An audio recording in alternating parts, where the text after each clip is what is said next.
안녕하세요. 여드름 닥터 최중입니다. 모공이 신경 쓰인다면 알아두시면 도움이 되는 정보를 준비해 보았습니다.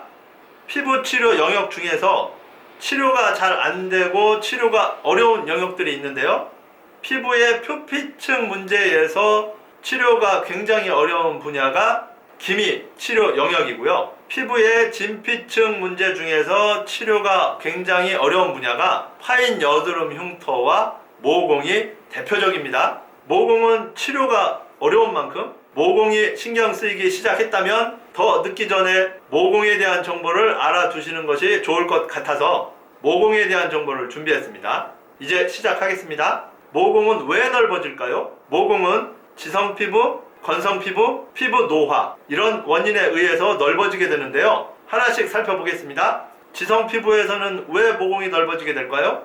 지성피부에서 모공이 넓어지게 되는 이유는 블랙헤드를 자꾸 손으로 짜서 혹은 화농성 여드름으로 인해서 피부 손상이 누적된 결과, 이 두 가지가 주된 원인입니다. 자꾸 짜다 보면 피부 조직에 압력이 가해지고요. 이 압력에 의해서 피부의 진피층에 물리적인 손상이 발생하게 됩니다. 그 결과 모공이 넓어지게 되는 거고요. 짜지 않더라도, 화농성 여드름을 짜지 않더라도 화농성 여드름 자체로 인해서 모공이 넓어질 수 있는데요.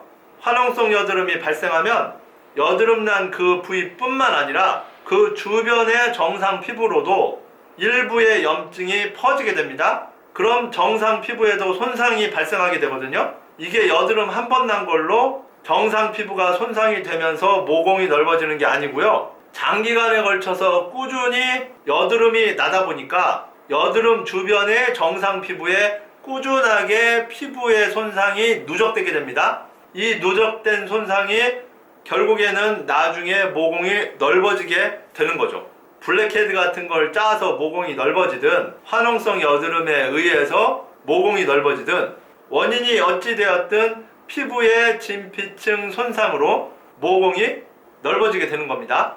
이렇게 피부 속에 모공이 있다고 치면 이 모공이 무너지고 벌어지지 않게 이 모공의 버팀목으로 이런 버팀목 역할을 해주는 피부 구조물이 있는데요. 이 버팀목 같은 게 바로 콜라겐들입니다. 피부의 진피층에 피부 손상이 발생한다는 것은 이 버팀목 역할을 해주고 있는 콜라겐에 손상이 가해진다는 거거든요. 아니, 버팀목이 손상 없이 튼튼한 상태로 잘 지탱을 해주고 있어야 되는데 손상이 생기기 시작하면서 버팀목이 여드름으로 인한 피부 손상을 최소화해야 합니다. 건성 피부에서도 모공이 넓어질 수 있는데요. 건성 피부에서 모공이 넓어질 수 있는 이유는요, 피부 탄력 저하 때문입니다. 건성 피부에서 나타나는 피부 탄력 저하라는 것은 나이가 들어서 생기는 피부 탄력 저하라는 게 아닙니다. 건성 피부에서의 피부 탄력 저하의 의미는 피부의 수분이 부족하다라는 것을 의미를 합니다. 노화와는 관련이 없습니다. 이 의미는 20대에서도 피부의 수분이 부족하다고 하면 모공이 넓어질 수 있다는 거죠. 20대인데 피부의 노화와 관련은 없는 나이잖아요. 이제 가정을 한번 해보죠. 제가 풍선을 후 불어서 빵빵하게 풍선을 불었다고 하죠. 이 상태로 일주일을 그냥 방에 그대로 놔두었다고 하면 풍선 어딘가에서 바람이 조금씩 빠지면서 풍선이 쭈글쭈글쭈글해지겠죠. 바람이 좀 빠진 쭈글쭈글한 풍선은 탱탱하지도 않고 풍선의 탄력도 떨어져 있습니다. 이런 공기가 빠진 풍선에 다시 바람을 후 불어 넣어주면 풍선이 어떻게 될까요? 다시 탱탱해지면서 풍선의 탄력이 생기겠죠. 이게 건성 피부에서 이야기하는 피부 탄력 저하로 인한 모공이 이런 의미입니다. 피부의 탄력은 콜라겐, 엘라스틴, 수분 이렇게 세 가지에 의해서 유지가 되는데요. 건성 피부인 분들은 콜라겐, 엘라스틴 이 두 가지는 비교적 괜찮은데 수분이라는 요소가 부족해지면서 피부의 탄력이 떨어지게 되는 겁니다. 피부의 탄력이 떨어지면 어떻게 될까요?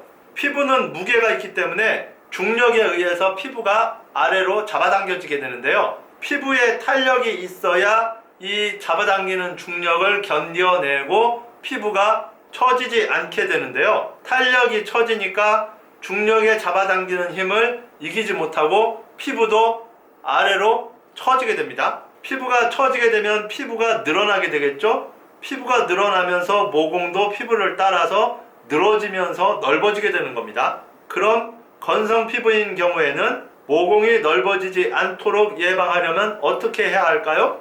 네, 보습을 잘 해주셔서 피부 탄력 저하가 발생하지 않도록 해주셔야 합니다. 노화에 의한 피부 탄력 저하도 모공을 넓히는 원인 중 하나였는데요. 노화에 의한 피부 탄력 저하는 내 피부 타입이 건성 피부이든 지성 피부이든 상관이 없이 쉽게 얘기해서 나이 들어서 피부가 처져서 모공이 넓어지는 것을 뜻하는 겁니다. 방금 건성 피부에서 설명드릴 때는 엘라스틴과 콜라겐은 비교적 괜찮고 수분이 부족해서 탄력이 처진다고 말씀드렸었는데요. 노화에 의한 피부 탄력 저하에서는 비교적 수분은 괜찮은데 콜라겐과 엘라스틴이 부족해지면서 피부 탄력 저하가 나타나게 되는 겁니다. 건성 피부에서의 피부 탄력 저하와 노화에 의해서의 피부 탄력 저하가 좀 다르죠? 그럼 노화에서는 왜 콜라겐과 엘라스틴이 부족하게 되느냐? 이거는 햇빛에 의해서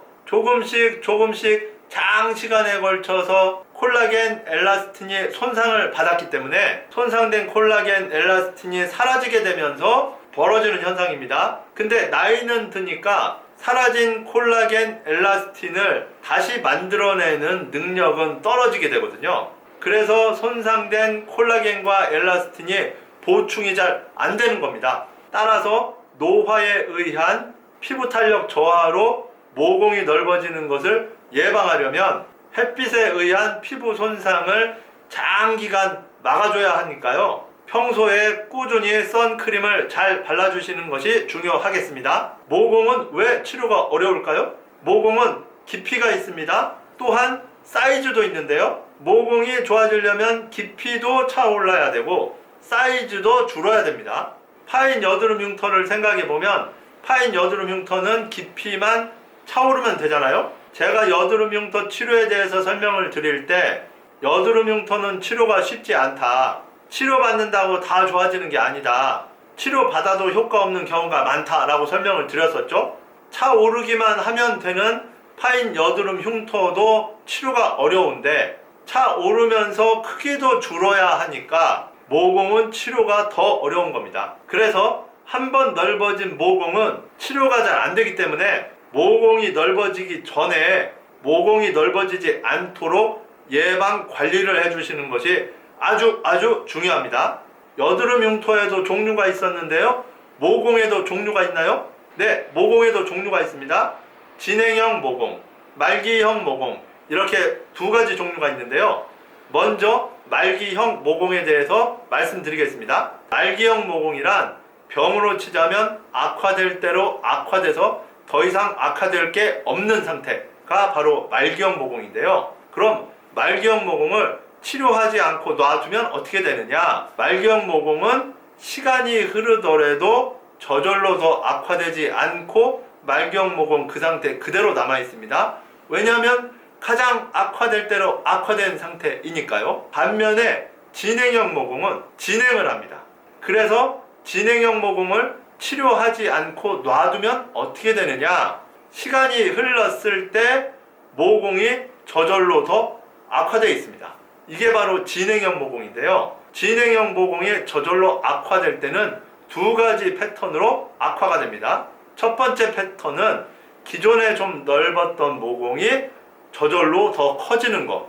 이 한 패턴이 있고요. 두 번째 패턴은 전에는 모공이 없었는데 이제 모공이 넓어지기 시작하는 이러한 두 가지 패턴으로 진행이 됩니다. 이렇게 모공을 진행형 모공, 말기형 모공 두 가지로 분류하는 이유는요. 모공을 치료받는다면 언제 치료받는 게 좋은지 그리고 치료의 강도가 다르기 때문에 이렇게 두 가지로 분류를 하는 겁니다. 아무래도 많이 진행된 말기형 모공보다는 진행이 많이 되지 않은 초기형 진행형 모공일 때 치료 받으시는 것이 가장 좋겠죠. 이 사진 보시면 볼 안쪽에만 모공이 좀 넓어져 있죠. 그 이외의 부위들은 아직은 모공은 괜찮은 상태입니다. 이런 게 바로 초기 진행형 모공입니다. 이 사진 보시면 볼 바깥쪽으로도 모공이 넓어져 있죠. 팔자주름 있는 쪽으로도 모공이 내려오기 시작을 했습니다.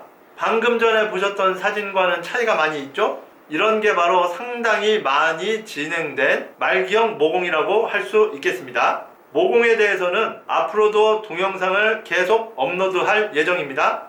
이번 모공에 대한 설명 중 궁금한 점이 있으시거나 이번 설명에서 다루지 않은 모공에 대해서 궁금한 점이 있으시면 질문을 남겨주세요. 지금까지 여드름 닥터 최중이었습니다. 감사합니다.